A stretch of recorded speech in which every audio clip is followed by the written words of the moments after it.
எனதருமை நண்பர்களே, வழக்கறிஞர்களே, இளம் வழக்கறிஞர்களே, சட்டம் பயிலும் மாணவ மாணவிகளே மற்றும் பொதுமக்களே, இந்த பதிவு பாலியல் அத்துமீறலில் ஈடுபடுவோர் என்ன வகையான நீதிமன்ற நடைமுறைகள், என்ன வகையான வழக்குகளை அவர்கள் சந்திக்க நேரிடும், அதனால் அவர்களுக்கு ஏற்படும் சிந்தனை ஒரு நிமிஷம் சிந்தை தடுமாறி செய்கின்ற ஒரு செயலால் அவர்கள் வாழ்வு எப்படி வீணாகி விடுகிறது என்பதை அவசியம் இந்த இளைஞர்களும் சரி, பொதுமக்களும் சரி, இந்த அத்துமீறலில் எண்ணம் ஈடுபட வேண்டும் என்கின்ற எண்ணம் இருப்பவர்களும் சரி, இதை தெரிந்து கொள்ள வேண்டியது அவசியம். அதற்கு பல்வேறு வகையான உதாரணங்களை சொல்லலாம். அதற்கு எங்கெல்லாம் உங்களுக்கு உங்களை அறியாமல் நீங்கள் போக்சோ வழக்குகளில் எங்கெல்லாம் நீங்கள் சிக்கி விடுவீர்கள் அப்படின்னு பார்ப்போம். இப்போலாம் நிறைய மசாஜ் சென்டர் நிறைய பெருகிவிட்டது. லைசன்ஸ்டு மசாஜ் சென்டர் என்ற பெயரிலே அங்கே ப்ராஸ்டியூஷன் நடக்குது. எல்லாருக்குமே தெரியும். இது பெருசாக இது அவனு ஒரு அவதூறாக சொல்கிறதுலாம் கிடையாது, உண்மை. அதெல்லாம் நடந்து கொண்டிருக்கிறது. அங்கே வறுமையின் காரணமாக சின்ன பொம்பளை பசங்க, ஆம்பளை பசங்க எல்லாமே வேலை செய்கிறாங்க.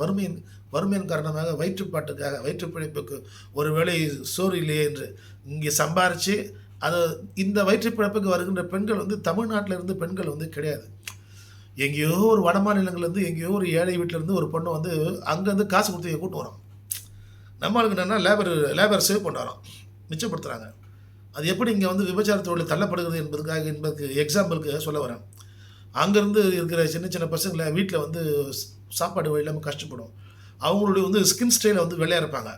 அந்த ஸ்கின் நேச்சர் அவங்க அங்கேருந்து இங்கே கூட்டு ஒரு இங்கே ஃபேமஸாக இருக்கிற massage centre, beauty parlour, spa centre, அங்கெல்லாம் வேலைக்கு வைக்கிறது. மேன் பவர் சீப்பு.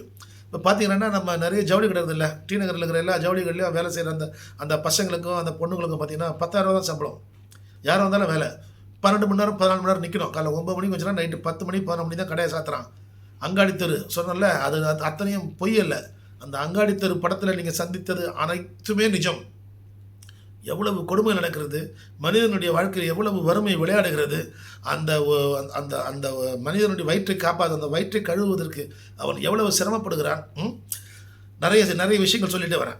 இப்போ அங்கேருந்து நார்த் இந்தியாவிலேருந்து ஈஸ்டர்ன் இந்தியா அந்த கிழக்கத்திய பகுதியிலேருந்து கொண்டு வராங்க. பாவம், வறுமையில் வரக்கூடிய அவங்களுக்கு விவசாயம் வேலைவாய்ப்பு இல்லாத மாநிலங்களிலிருந்து கொண்டு வராங்க, பீகார். ஸோ அந்த மாதிரி மாநிலம் இருக்கக்கூடிய ஏழைகள் இங்கே வராங்க. அவங்களுக்கு பெயிண்ட் அடிச்சு ஷோ பண்ணி நிற்க வச்சு சும்மா அவங்களுக்கு எப்படி மசாஜ் பண்ணுறது இதெல்லாம் கற்றுக் கொடுக்குறாங்க. இந்த மாதிரி மசாஜ் பண்ணும்போதே சபல புத்தி உள்ள ஆண்கள், இந்த பதிவே சபல புத்தி உள்ள ஆண்களுக்கும் சபல புத்தி உள்ள பெண்களுக்கும் இந்த பதிவு வருது. இப்போ என்னடா, நான் இதை போன்றெல்லாம் மசாஜ் மைனர் பசங்களாக இருப்பாங்க, வயசு என்ன இருக்கும், மைனராக இருக்கும், உனக்கு தெரியாது. அது அங்கே பார்த்தீங்கன்னா விபச்சாரத்துக்குள் தள்ளப்படுகிற பெண்கள் உனக்கு மசாஜ் பண்ணுவாங்க. மசாஜ் பண்ணி விடும்போது உனக்கு வேறு ஒரு விஷயங்கள் சொல்லுவாங்க, அதெல்லாம் நடக்கும். ரைட்டு, அடிக்கடி நீ வீட்டுக்கு வர சொல்லுவேன், உங்கள் வீட்டுக்கு மசாஜ் பண்ணி விட்டு போவாங்க, அதெல்லாம் இருக்கும். ரைட், தவறே செய்யலை ஒரு ஆண்மகன், தவறு செய்யாதவர்கள் எப்படி இதில் சிக்குகிறாள் பார்ப்போம். இருக்கும், நீ ஃபோன் நம்பர் வச்சுருப்பேன், கூப்பிடுவேன், அவங்க கூட்ட உன் நம்பர் சேவ் பண்ணி வச்சுருப்பாங்க. ரைட், ஆன்டிவைஸ் ஸ்குவாடு விங்கு என்னைக்காவது ரைடு அடிப்பாங்க. ரைடு அடிக்கும்போது இதை அனுபவபூர்வமாக கட்சிக்காரர் சொல்லுகின்ற இது ரைடு அடிப்பாங்க. ரைடு அடிக்கும்போது அங்கே இருக்கிற விவசாயம் பண்ணுற மசாஜ் சென்டர்லாம் இருக்கிற பசங்கள்லாம் பிடிப்பாங்க. பிடிச்சா அவங்க மைனர் கேர்ள்ஸ் வச்சுங்க போக்சோ உள்ளே வரும். மைனர் கேர்ள்ஸ் போக்சோவில் யாரெல்லாம் அந்த ஒரு மைனர் கேர்ள் பாலியல் அத்துமீறலில் ஈடுபட்டார்களோ, மைனர் கேர்ள்ஸ் மேலே யாரெல்லாம் பாலியல் அத்துமீறலில் ஈடுபட்டார்களோ அது இருக்கும் லிஸ்ட்டு. ஒரு வருஷம் லிஸ்ட் எடுப்பாங்க. இதை எப்படி பண்ணுவாங்க தெரியுமா? அவங்க சொல்கிறேன், ஷாக்காக இருக்கும் கேட்கும்போது. ஒரு வருஷத்துக்கான லிஸ்ட் எடுப்பான். யாரெல்லாம் கஸ்டமர் அதெல்லாம் நீ போயிருந்தா ஃபோன் நம்பர்லாம் இருக்குல்ல, என்ட்ரி அதெல்லாம் எடுப்பாங்க. எடுத்து அத்தனை பேரையும் கூப்பிட்டு போட்டுட்டு எல்லோரும் ஒரு எஃப்ஐஆர் போட்டு அந்த எஃப்ஐஆரில் எல்லோரும் விடுவான். விக்டிமை எப்போவுமே கைது செய்ய முடியாது. இப்போ கூட ஒரு உச்சநீதிமன்றம் ஒரு தீர்ப்பு கொடுத்தது, விக்டிமை கைது செய்ய முடியாது. இது இமாரல் டிராஃபிக் ஆக்டில் விக்டிம் யார் சொல்லுவாங்க? ஒரு விபச்சாரியாக இருக்கின்ற ஒரு பெண்ணைத்தான் விக்டிம்னு சொல்கிறாங்க. அவளை கைது செய்யக்கூடாது என்கின்றது. அதே போல் அந்த விபச்சாரியுடன் தொழில் செய்வதற்காக, அந்த விபச்சாரம் சேருவதற்காக விபச்சாரி நாடி செல்கின்ற ஆணாக இருந்தாலும் பெண்ணாக இருந்தாலும் அவரையும் கைது செய்யக்கூடாது. சரியா? கைது செய்யக்கூடாது. அப்படியே அவர்கள் கைது செய்து வழக்கப்பட்டிருந்தால் அவர்கள் வழக்கில் விடுவித்து விடுவார்கள். குவாஷ் போட்டு வாங்கியிருக்காங்க. சரி, ஏவிஎஸ் கேஸில். இப்போ இது வருவோம்.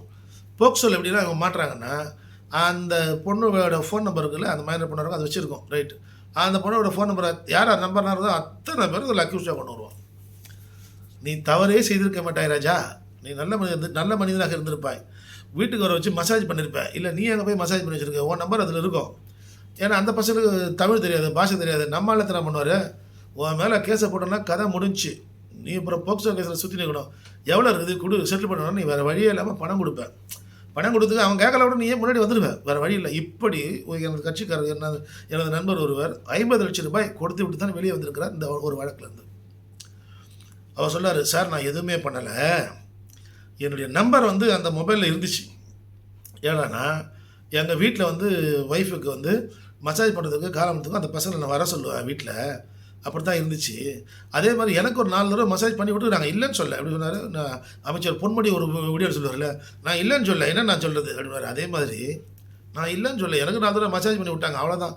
பட் தப்பாலாம் எதுவும் இல்ல. ஆனா, என் மேலயும் போக்சோல எஃப்ஐஆர்ல சேர்த்துருவேன்னு சொல்லி, நான் காலம்பூரா 10 வருஷம் தண்டனை வாங்கி உள்ள இருக்கணும். 10 வருஷம் 20 வருஷம்னு உள்ள இருக்கணும்னு சொல்லிட்டு, கடைசியில வேற வழி இல்லாம நான் வந்து கொஞ்சம் வசதியா இருக்குன்னு சொல்லி ₹50,00,000 கொடுத்து விட்டு தான் எனது பெயர் அதில் வராமல் பார்த்துக் கொண்டேன் என்று அவர் கூறிய ஒரு வாக்குமூலமும் இருக்கிறது.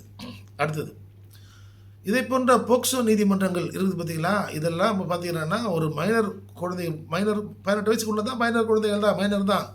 அத்துமீறினீர்கள் என்றாலே தொட்டீர்கள் என்றாலே நீங்கள் கெட்டீர்கள். உங்களுக்கு 10 வருடம் 20 வருடம் தண்டனை என்பது உறுதியாகிவிடும். விசாரணை ட்ரையல் முடிச்சு தான் விடுவாங்க. அது ஒரு விஷயம். இந்த ட்ரையல் முடிச்சு தான் விடுவாங்க. ரைட்டு. ஆகவே சிந்தை ஒரு கணம் தடுமாறுவதால் ஏற்படும் பலன்கள் வந்து உங்கள் எதிர்கால வாழ்க்கையே வந்து நாசமாக்கிவிடும். சரி, ரைட்டா? அடுத்தது, இந்த போக்சோ வழக்குகளே பார்த்தீங்கன்னா நிறைய இடத்துல வந்து பொய்யாவே பயன்படுத்துகிறாங்க. நிறைய இடத்துல அது வந்து utilized as a tool to threaten some persons அதை உபயோகப்படுத்துகிறாங்க. அதை அடுத்து நம்ம அதை வந்து அடுத்த வீடியோவில் பார்ப்போம். வணக்கம் நண்பர்களே.